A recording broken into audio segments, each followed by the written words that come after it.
Bonjour tout le monde. J'aime beaucoup ta dernière expression, Emmanuel, d'apporter la parole qui nous porte. Ce n'est pas nous qui apportons la parole, mais c'est elle qui nous porte. Donc, merci beaucoup.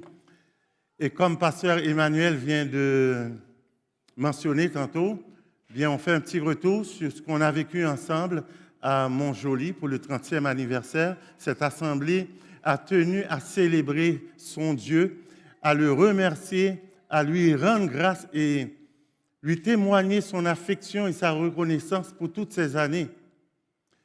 Et moi, j'étais béni de voir ça parce que lorsque le peuple de Dieu se rassemble et puis qu'on voit que tous les regards sont fixés sur Jésus-Christ, lorsqu'on voit que toute l'attention est tournée vers lui et sa parole, c'est vraiment un spectacle extraordinaire à voir.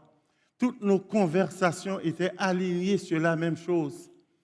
Tout le monde qui était présent parlait aussi de la fidélité de Dieu dans leur vie. Et c'était vraiment agréable de voir ça. Très, très agréable. Le texte que je vous propose aujourd'hui, c'est le même texte qui a été mon motif, non pas pour le commenter de manière textuelle, mais c'est comme le texte qui m'envoie. C'est dans Apocalypse 19, verset 11. Et je lis pour vous, je vais lire la même version que vous. Puis je vis le ciel ouvert, et voici parut un cheval blanc. Celui qui le montait s'appelle Fidèle et Véritable, et il juge et combat avec justice. Seigneur, que ta parole fasse un chemin dans nos cœurs, que nos cœurs soient comme un jardin, afin que cette parole soit semée et récolte des fruits pour ta gloire et pour ta plus grande gloire. Amen. Dieu est un être infini et il est parfait dans tous ses attributs.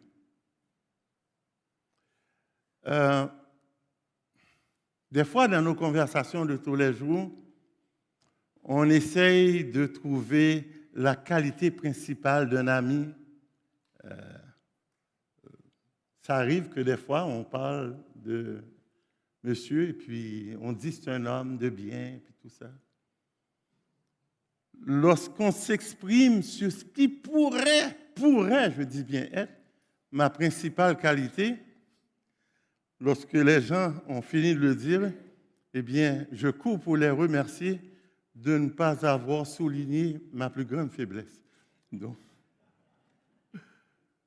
mais on ne peut pas s'apprêter à faire le même exercice avec Dieu. Il est parfait dans tous ses attributs. Mais quand même, pour le plaisir de l'exercice, je vais vous poser une question. C'est une question un peu tricky, comme on dit. Je pourrais même dire illégale, parce que dans tous les attributs de Dieu, selon vous, et il n'y aura pas de mauvaise réponse, quel serait l'attribut de Dieu le plus important? Dans le sens que sans cet attribut-là, tous les autres tombent à terre. D'après vous, quel serait l'attribut de Dieu le plus important? Oui, mais son humilité, sa justice, son amour. Il ne change pas. Omniprésence. Voilà ma réponse. Dieu est vivant. Sans cela, il n'y a plus rien après. Il existe de par lui-même. Ce n'est pas un Dieu qui est apparu sur la scène, qui sort du néant quelque part. Il a toujours existé. Il est l'alpha et l'oméga. Et à chaque fois que j'essaye de considérer ça dans mon pauvre cerveau, quelqu'un qui a toujours existé, laissez-moi vous dire, je deviens fou raisonnablement. C'est c'est inimaginable. On a beau tourner notre cerveau à l'envers pour comprendre cette réalité de Dieu, on n'y approche pas. On n'y approche pas du tout. Il est vivant. Mais cependant, l'Écriture, c'est la fidélité de Dieu que l'Écriture mentionne le plus comme attribut de Dieu. Nul autre attribut de Dieu n'est mentionné autant que sa fidélité, pour nous dire à quel point que cette dernière est merveilleuse. Et en tant qu'homme sur la terre, en tant qu'être humain, eh bien, Jésus-Christ s'est avéré pour nous comme l'incarnation même de la fidélité. C'est son nom. Il s'appelle fidèle et véritable. Il porte son nom. Il porte le nom de son caractère. Il porte le nom de ce qu'il est en lui-même, ce qu'il est dans sa personne. On a beau parler de la fidélité de Dieu qui s'élève jusqu'aux nues, mais il fallait voir de nos yeux une image de cette fidélité. Et les hommes ont pu contempler le Seigneur Jésus-Christ de son vivant comme étant un être fidèle. Et ce qui le distingue le plus, c'est qu'il a été fidèle dans un monde rempli de l'infidélité de l'homme, complètement rempli. Les paroles du Seigneur et sa vie étaient toujours en harmonie. Il n'y avait aucune incompatibilité entre ce que le Seigneur disait et entre ce que le Seigneur faisait. Il est fidèle. Et le texte nous dit aussi qu'il est véritable. Parce que pour nous, il est la lumière du monde. Cette lumière-là éclaire tout homme. Tout homme a reçu une parcelle de la lumière de Jésus-Christ. Il est l'expression même de ce que Dieu est, véritable. Dans ce qu'on a partagé la semaine dernière, premièrement, Pasteur Clermont, pour nous, est comme une image de la fidélité, comme serviteur. Je bénis vraiment le Seigneur pour cet homme.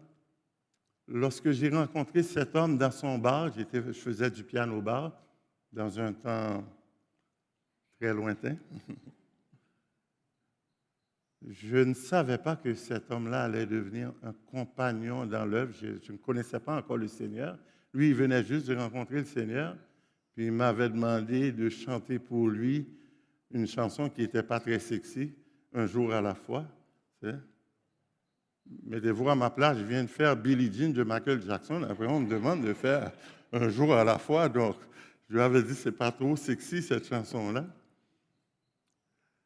Mais au grand jamais, je penserais que cet homme-là allait devenir un compagnon d'œuvre. Lorsque je l'accompagne en Haïti, il fait maison par maison pour aller encourager ceux qui sont dans l'abattement, ceux qui sont découragés. Ce que j'ai appris de Pasteur Clermont, il ne laisse jamais les gens repartir les poches vides ou le cœur à vide lorsqu'on vient le voir. En Haïti, tout le monde vient voir Pasteur Clermont. Ils se disent probablement, ce pasteur-là va faire quelque chose pour moi. Puis, Pasteur Clermont ne peut pas prendre le fardeau de tout le pays sur ses épaules. Et lorsque il est à court, tout le temps, je vois, il arrête la personne. Je n'ai pas grand-chose à te donner, mais je veux prier pour toi maintenant. Il ne laisse jamais la personne repartir à vide, ne serait-ce qu'une prière bien sentie.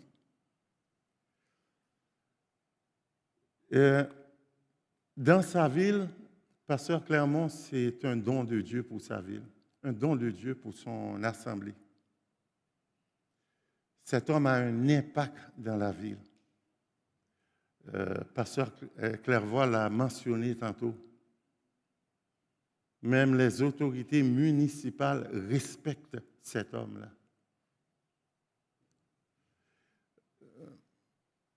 On est vraiment content. Continuez à prier pour lui. Je suis sûr que ce que je dis dans son dos aujourd'hui ne va pas l'énorgueillir, parce que c'est un serviteur qui sert de manière complètement désintéressée. Et dans notre assemblée, il y a aussi des hommes et des femmes de cet acabit aussi. Je ne les nommerai pas, mais ils sont facilement reconnaissables. Je vois que quelqu'un m'a volé le show. Je comprends. Ce beau. C'est plus agréable de regarder ce beau bébé que le prédicateur en avant. Mais reconcentrez-vous sur moi. Bon, il fallait qu'on en parle.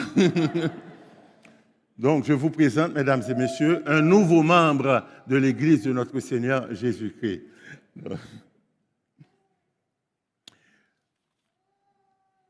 Pasteur Dominique nous a enseigné sur le fait que Dieu est fidèle à lui-même.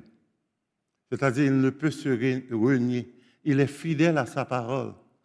Pasteur Dominique nous a rappelé que l'œuvre de Jésus-Christ, c'était même de venir restaurer nos cœurs à la fidélité de Dieu. Parce que dans le jardin, qu'est-ce qui s'est passé? Le malin a mis en doute l'intégrité de la fidélité de Dieu, en disant, Dieu a-t-il réellement dit? En d'autres termes, est-ce que Dieu est fiable? Est-ce qu'on peut compter sur lui? Qu'est-ce qu'il dit? Est-ce que c'est vrai? Et nous connaissons le reste de l'histoire. Et l'œuvre de notre Seigneur Jésus-Christ, eh bien, c'est de restaurer ce que vraiment Dieu est dans nos cœurs. C'est son œuvre la plus importante. Si on est habité par Dieu dans nos cœurs, on a le salut. Si on est habité par le Saint-Esprit, on a le salut. Si vous voyez que la parole de Dieu habite en vous, vous avez le salut. Il ne faut pas en douter. Mais si quelqu'un se demande, mais c'est qui ça l'Esprit Saint? Mais tu as un problème. Il faut venir nous trouver, on va vous en parler. Donc, c'était bien, mais en passant, c'est seul Dieu qui est fidèle à sa parole. Seul Dieu qui est fidèle en lui-même. Et je vais vous dire quelque chose, ne me lancez pas des tomates pourries. Laissez-moi finir mon point. Dieu ne vous demande même pas à vous autres d'être fidèles envers vous-même. Pourquoi? La dernière fois que j'ai été fidèle à moi-même, tous mes amis ont pris la fuite. Ce n'est pas avantageux pour mes amis d'être fidèles à moi-même.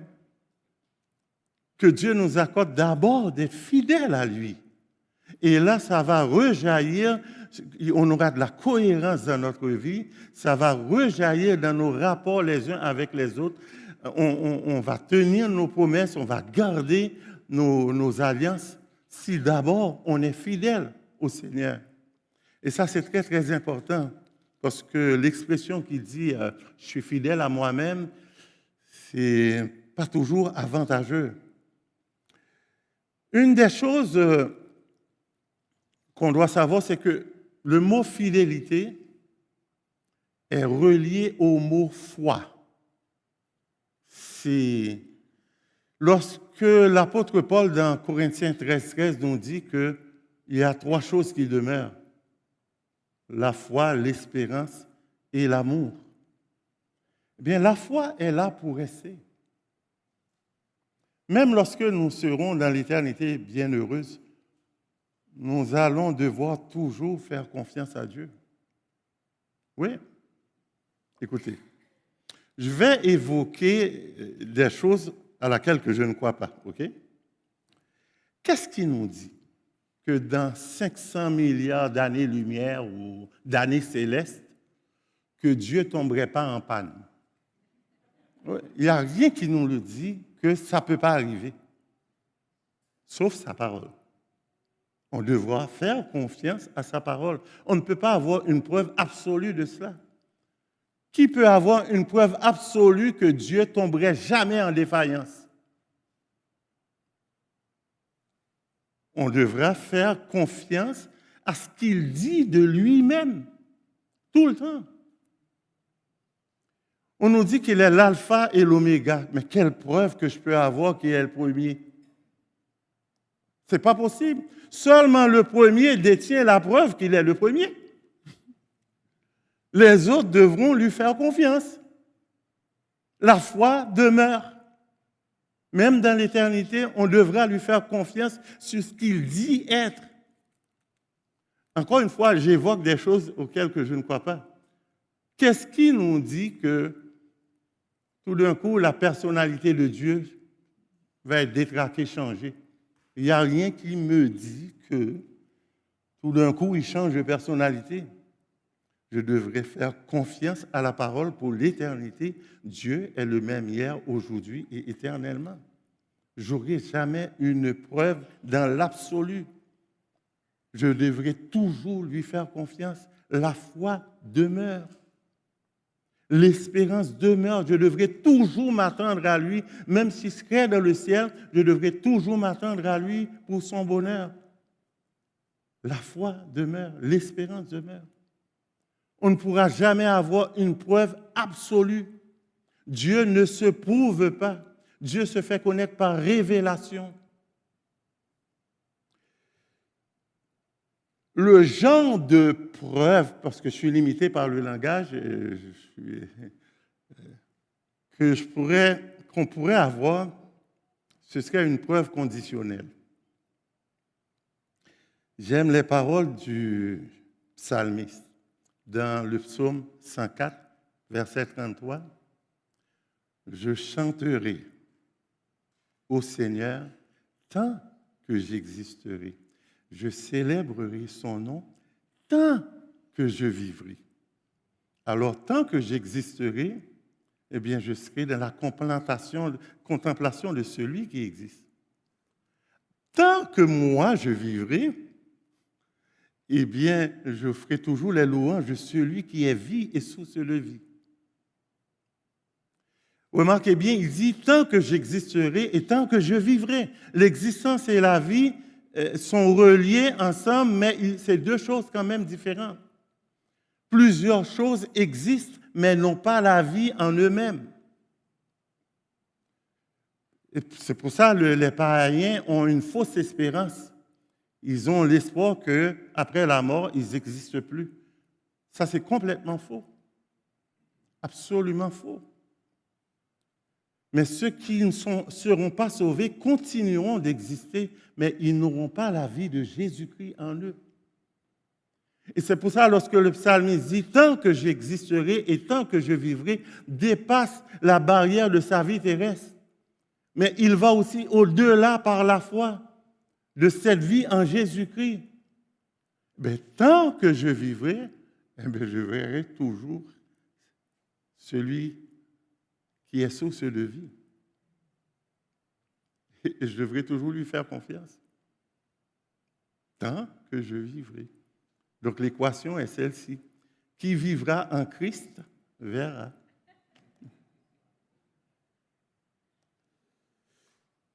Et l'apôtre Paul dit, mais la plus grande de ces choses, c'est l'amour. Et je partageais un peu le filon que Dieu m'avait donné pour mon joli la semaine dernière, où ce que je disais, la première chose que Dieu nous demande, ce n'est pas d'être fidèle à lui. On pourrait penser que c'est la première chose. Non. On pourrait même penser que Dieu pourrait nous dire dans les 10 commandements de l'adorer. Pourtant, ce commandement-là n'est pas là dans les 10 commandements, de l'adorer. On doit adorer Dieu, ça c'est clair. Voici la première chose que Dieu nous demande. C'est d'abord de l'aimer de tout notre cœur. Toutes nos pensées, tout notre intellect, de toute notre force, de toutes nos tripes. Moi, lorsque je confesse à Dieu mes fautes, je ne m'attarde pas trop sur la qualité de la faute ou même sur la moralité de la faute. On est pécheur. Ce que je demande à Dieu, Seigneur, je te demande pardon de ne pas avoir t'aimé de toutes mes forces. Parce qu'en quelque part, dans mes chutes, il y a une incrédulité quelque part. Et c'est de là que ça part. D'arrêter de croire que Dieu va pourvoir à mon besoin. Puis qu'est-ce que ça fait? Eh bien, je vais moi-même y pourvoir à mes besoins selon mes moyens. Aimons Dieu de tout notre cœur. Pourquoi je dis ça vient avant la fidélité? Parce que la fidélité n'est pas une condition à l'amour. La fidélité, c'est la conséquence de l'amour. Puisque j'aime Dieu, je veux lui être fidèle. Parce que la fidélité sans amour, c'est, à un moment donné, ça va devenir lourd. Oui, ça peut créer de l'amertume, de la frustration, on respire lourd. C'est ça que ça fait la fidélité sans amour. Et l'amour sans la fidélité tel que le monde nous le propose, ça amène à la destruction. Ça amène à la violence. Ça amène à l'égoïsme pur. Ça brise des familles. Ça fait qu'il y a des enfants qui ont leurs parents, mais qui se sentent orphelins. Ça détruit un pays complètement. Ça peut paraître un peu exagéré de dire que ça détruit un pays. Écoutez, M. Bousseau n'a pas ce texte-là. Je vais partager un texte qui m'a toujours frappé. Regardez ce que ce texte dit. C'est dans Jérémie 3, verset 1. Je lis pour vous. Jérémie 3, verset 1. Il dit, lorsqu'un homme répudie sa femme, qu'elle le quitte et devient la femme d'un autre, cet homme retourne-t-il encore vers elle? Regardez la conséquence. Le pays même ne serait-il pas souillé? On parle de si un homme et on termine par le pays. Ça fait boule de neige. Ici, on parle d'un genre d'histoire d'amour sans aucun engagement, sans aucune redevance, sans aucune repentance pour revenir vers l'autre. C'est une abomination devant l'Éternel. Ça souille même un pays. Si un homme, parce que ça va faire boule de neige.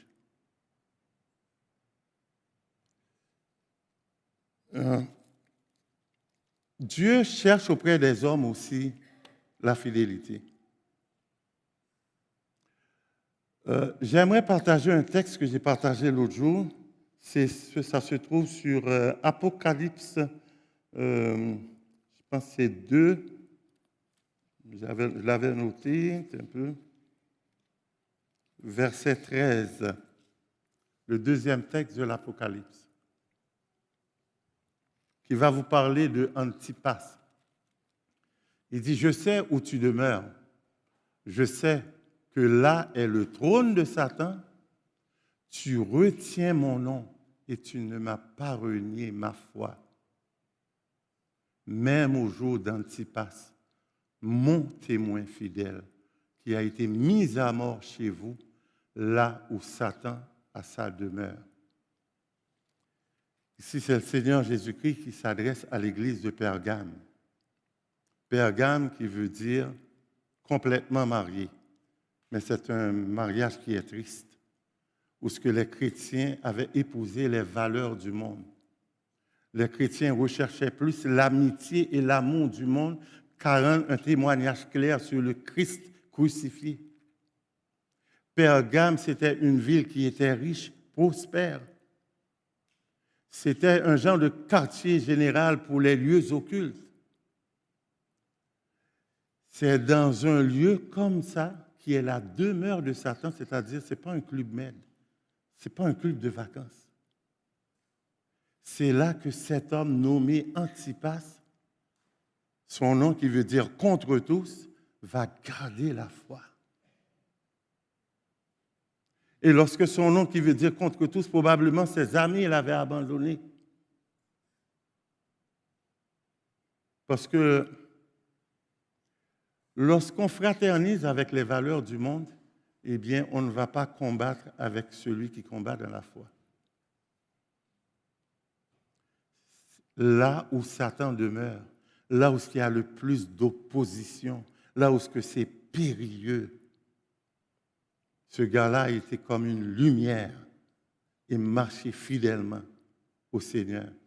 C'est pour ça que le Seigneur lui appelle mon témoin fidèle. Il y a une intimité ici, il y a une proximité ici. Nous partageons, on a beaucoup de points en commun en tant qu'enfants de Dieu, mais il y a des points qui sont exclusifs entre le Seigneur et toi. Le Seigneur donne cette appréciation à Antipas, mon témoin fidèle. Quelle appréciation qu'il ferait à chacun de nous. C'est l'apothéose d'entendre ça de la bouche du Seigneur.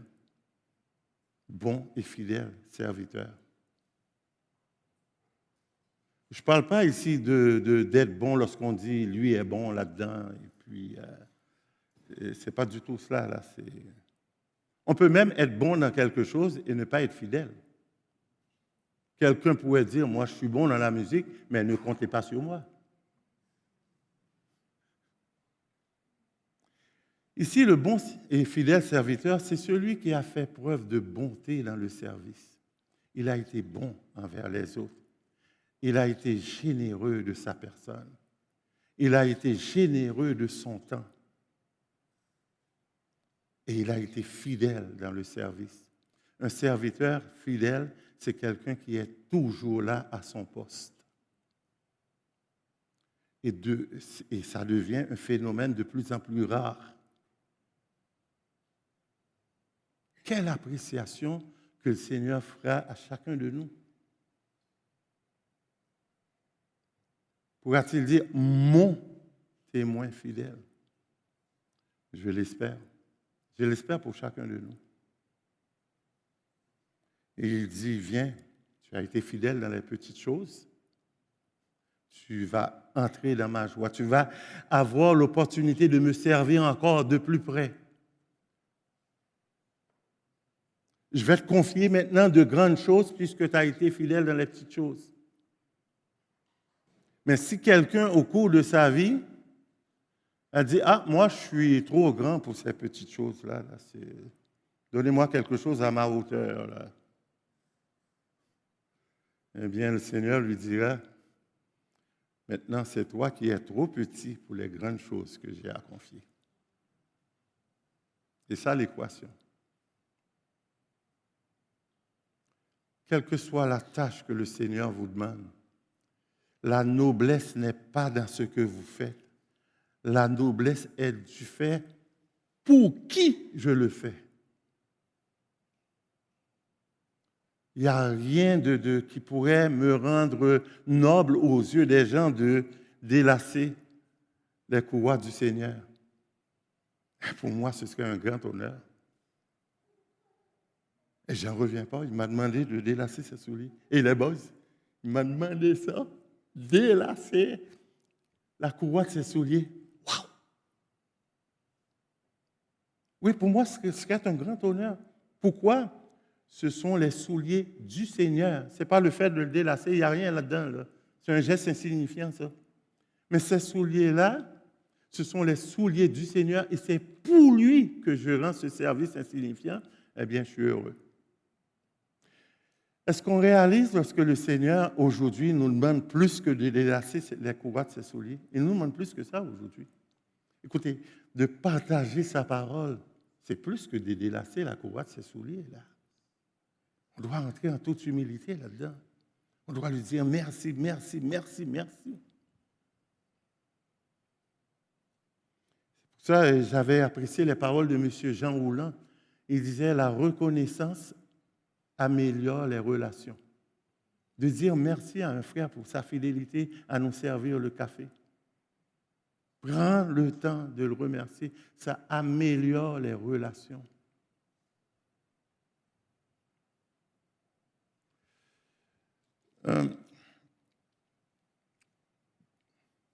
Cette ville qu'on appelle Pergame, ou cette assemblée, excusez, comme vous pouvez l'entendre, il y avait des hommes qui s'étaient accaparés de la doctrine pour l'utiliser à leur fin.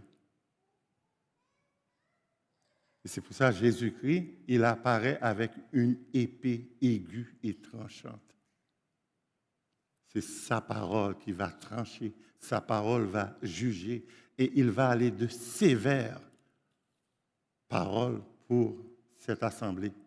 Ce n'est pas la saison des paroles douces. Parce que lorsque les chrétiens se laissent aller, les gens de Pergame se sont laissés aller aux valeurs du monde. Ce n'est pas des paroles douces qu'ils ont eues du Seigneur. C'était des paroles très, très sévères. C'est une épée qui sortait de sa bouche, un jugement.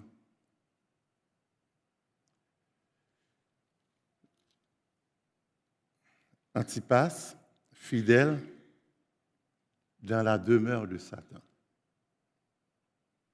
Aujourd'hui, la planète entière, temporairement, est la demeure de Satan. Oui, il y a d'autres textes qui le disent de d'autres manières. Le monde entier gît sous la puissance du malin. Et l'œuvre de Jésus-Christ dans nos vies, c'est dire, je vais m'accaparer dans vos cœurs. Et ce serait Dieu qui habitera là par son esprit. Nous sommes appelés dans cette grande synagogue de Satan à garder, à être fidèles envers Dieu pour être une lumière utilisée par Dieu pour sa gloire. Nous pouvons nous inspirer de Antipas. Ce ne sera pas facile, mais Dieu est là, il va nous soutenir. Nous pouvons lui faire confiance.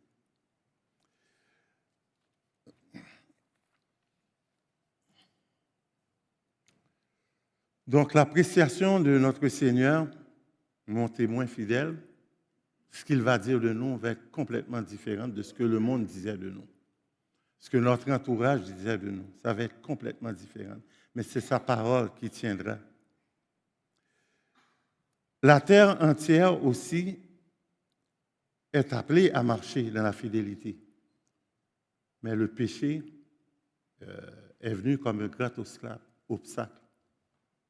Regardez ce que la parole de Dieu écrit dans Isaïe 26, verset 2. Isaïe 26, verset 2.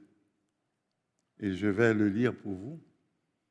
Ouvrez les portes, laissez entrer la nation juste et fidèle.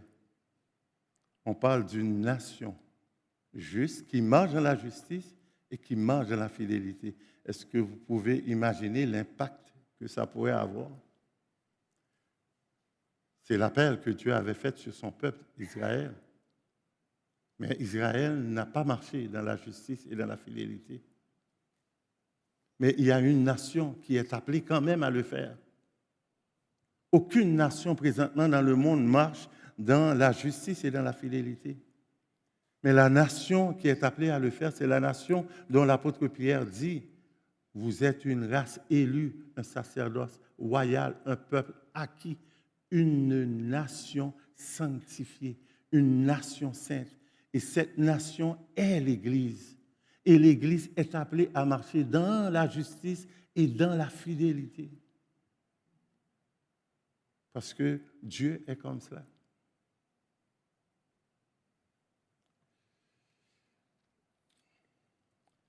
Le texte qu'on a lu ce matin nous dit qu'il combat avec justice, il juge avec justice et vérité. Remarquez bien, on dit qu'il s'appelle fidèle et véritable, et après ça, on dit il combat, il juge. Ici, fidèle et véritable, ce n'est pas pour manifester la grâce de notre Seigneur Jésus-Christ. C'est pour manifester son jugement ici. Ces jugements seront faits sur la base de sa fidélité. Ses combats sont faits sur la base de sa fidélité. C'est un puissant guerrier qui s'est engagé au combat pour nous. C'est un engagement du Seigneur. Nous, on peut aller au combat tout simplement parce qu'on nous a attaqués et puis on est mal pris. Puis, je ne voulais pas faire la guerre, mais on tire des balles dans ma maison, ben, je sors mon pistolet. Mais lui, ce n'est pas ça, c'est un engagement. Vous avez des combats présentement que vous menez dans votre vie de toutes sortes de manières. Vous pouvez compter sur la fidélité de Dieu pour avoir la victoire là-dessus. David l'a fait contre Goliath. Tout le monde était apeuré devant ce géant-là. Mais il avance pas par témérité. Il dit Dieu est fidèle. On est capable de le vaincre. Dieu est fidèle. Sur la base de la fidélité de Dieu, il avance et il va au combat. Dieu va être au milieu de nos combats. Il faut compter, il faut vraiment croire. Des fois, on va avoir l'impression qu'il nous a abandonnés. Pas du tout. Au milieu de nos détresses, c'est lui qui va nous porter, c'est lui qui combat pour nous. Et il combat au nom de sa fidélité. Il juge sur la base de sa fidélité.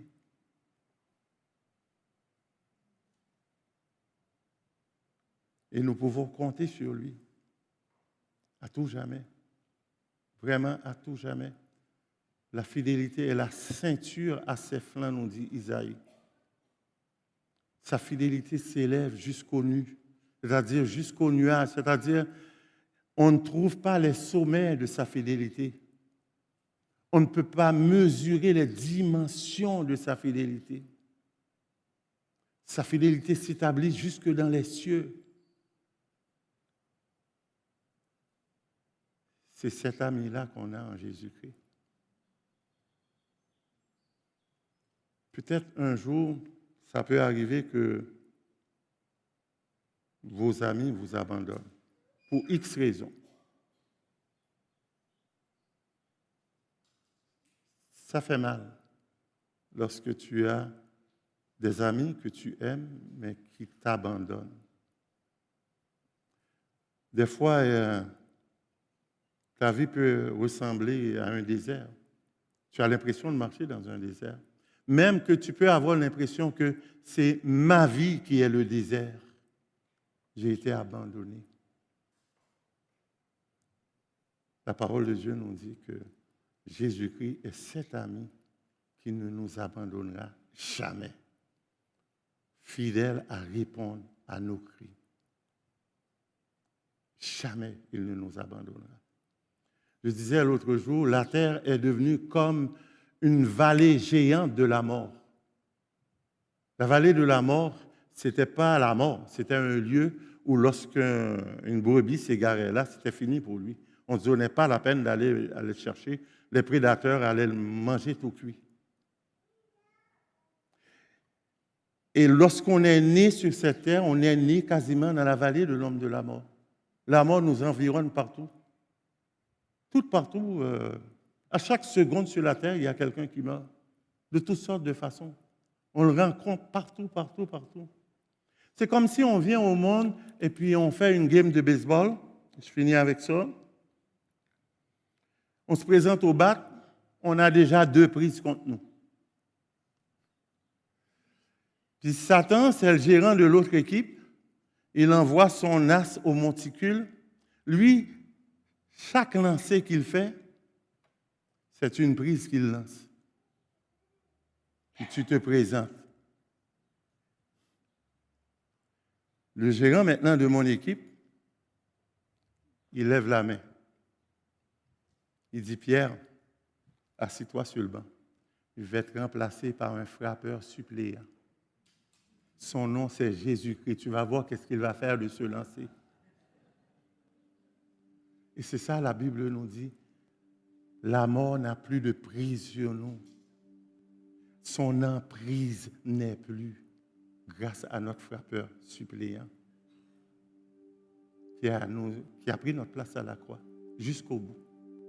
Amen. OK. Puis dites pas que Pierre Véhiquin joue du baseball spirituel, là, OK?